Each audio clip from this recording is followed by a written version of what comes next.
What to do if you've been arrested for domestic violence here in San Diego. If you've recently been arrested for a domestic violence case in San Diego, or if you're just interested in this topic, stick around. I think you're gonna like this video.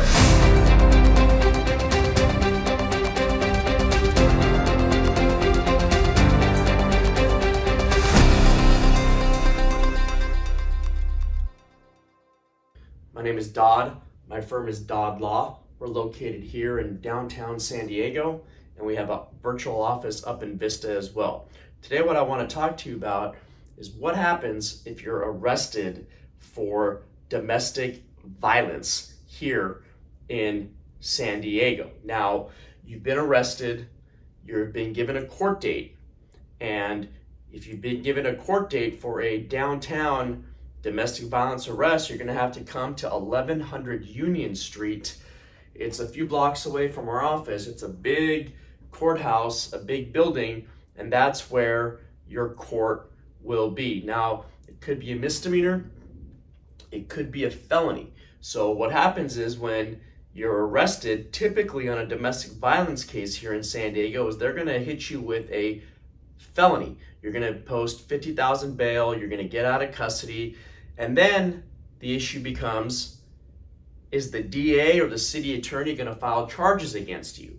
Because just because you were arrested for a San Diego domestic violence case does not necessarily mean that charges will be filed, or if they are, it doesn't necessarily mean that they will file felony charges. Now, 90% of domestic violence related arrests end up getting booked in as a felony, right? Being booked in as a felony is different than actually being charged. So I get calls all the time, hey Dod, I was charged with a felony domestic violence, and I tell them, no, you have not been charged. You haven't been charged yet. You were arrested and you were booked in under a felony. So there is hope if you've been arrested for a downtown San Diego domestic violence case. Now, the most important thing you can do is get an attorney right away, because if you get an attorney right away on a domestic violence case, what we're going to try to do is prevent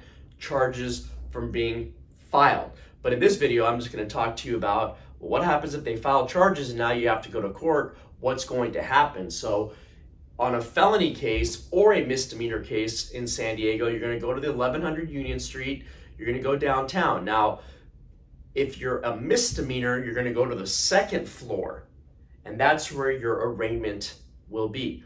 If it's a felony, you're going to walk in through the metal detectors, you're going to hang a left, and your felony domestic violence arraignment will be on the first floor. That it's obviously if you're out of custody. Now, if you're in custody, it's a whole different story, because you're going to be arraigned in jail. So this video, we're just going to discuss out of custody domestic violence here in downtown San Diego. So on a misdemeanor, you go to the second floor, you're arraigned, and there's going to be a new court date given to you. Whether it's a felony or misdemeanor, the most important thing you need to know is that the prosecutor is going to ask for a protective order against you and the alleged victim, meaning you and the alleged victim cannot have any contact with each other during the pendency of the case. Now, what if this is your wife and the mother of your kids, and you guys live together and you need to be together? Well, if the alleged victim comes to court, the alleged victim can make a statement in front of the judge, and the judge at that point can determine whether or not to make it a no negative contact order. No negative contact order means you can still see each other, still live together, still talk on the phone, still send text messages. You just can't have any negative contact. So even though the prosecutor is going to ask for a full protective order, the alleged victim can ask for a no negative contact order, which means you can have contact with the alleged victim as long as there is no negative contact. Now, that's at your arraignment. On a misdemeanor, you're in second floor. Felony, you're going to be on the first floor. Now, what happens, whether it's a misdemeanor or felony, is you're going to get another court date. On a felony case, your next court date is going to be on the 11th floor. You're going to either be 1101, 1102, or 1103. On a misdemeanor, your court date is going to stay on that second floor, and you're going to jump to the courtroom right next door on the second floor, and that's going to be called a readiness conference. Whether it's a felony or whether it's a misdemeanor, they're both called a readiness conference, the second court date. Now, what happens in between the arraignment, whether it's a felony or misdemeanor, and the next readiness conference? Well, the prosecutor is going to turn over all the discovery.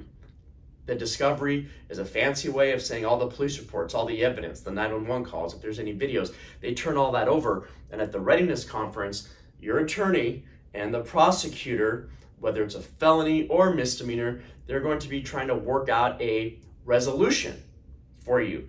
And most of the time, the case might get continued at that first readiness because there's still police reports and discovery and 911 calls and videos that have still not been turned over. So your attorney might be asking for a continuance in order to get all that evidence, in order to properly advocate on your behalf. Now, if your attorney is able to work out some sort of resolution, then it's really up to you as the accused whether or not you want to take the plea bargain, because a readiness conference is basically the first attempt for your attorney to try to settle the case and tell you what the deal is. And it's really up to you at that point whether or not you want to settle the case or whether you want to go to a trial. Now, in a misdemeanor case, if you do not want to settle it at any of the readiness conferences, your next step is a trial. And you're going to go to jury trial. There's going to be jurors, and your attorney is going to argue that it was either self-defense or whatever, your defense is, whatever you're telling your attorney, your defense is the alleged victim. It could be lying.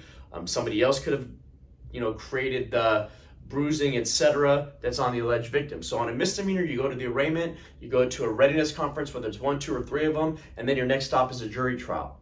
That's on a misdemeanor. On a felony, after the readiness conference, you have a preliminary hearing. Now, what is a preliminary hearing? A preliminary hearing is basically a mini trial. It's the prosecutor, it's the judge, and it's your defense attorney, and everyone's testifying. The alleged victim, police officers, whoever else they want to call to the stand. At a preliminary hearing, it's a very low burden of proof. There's no jury. 12 jurors will not be present at a preliminary hearing.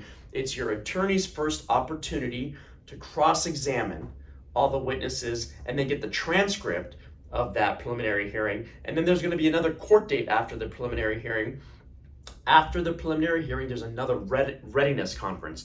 Just like the readiness conference before the preliminary hearing, there's another one after the preliminary hearing. And sometimes at that next readiness conference after the preliminary hearing, the deal could get better. Your attorney could have done such a great job on cross-examining the witnesses that the prosecutor says, okay, this is what we're going to offer now. Sometimes it could get worse. Sometimes they could add charges onto your case. And that's another attempt for your attorney to try to settle, to try to resolve the case. And if they're unable to, then your next step is a jury trial on the felony. So remember, on a misdemeanor, you're going to the arraignment, you're doing a readiness conference, and then you're doing a trial. You don't have a preliminary hearing in a misdemeanor case. On your felony case, you're going to have a arraignment, readiness conferences, preliminary hearing, readiness conference. Last stop is a jury trial.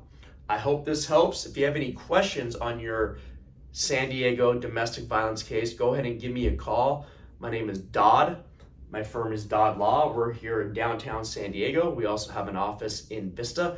Our number is 619-814-5110. You can also go to my website, www.dodlaw.com, www.dodlaw.com. Please hit that like button, hit that notification bell, and you can also subscribe to my channel.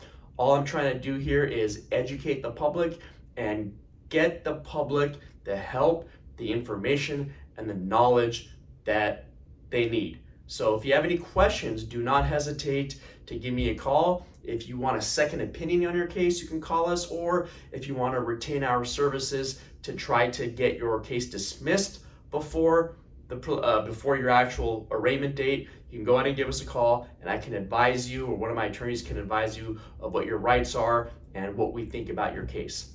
www.dodlaw.com. Thank you very much. Have a great day.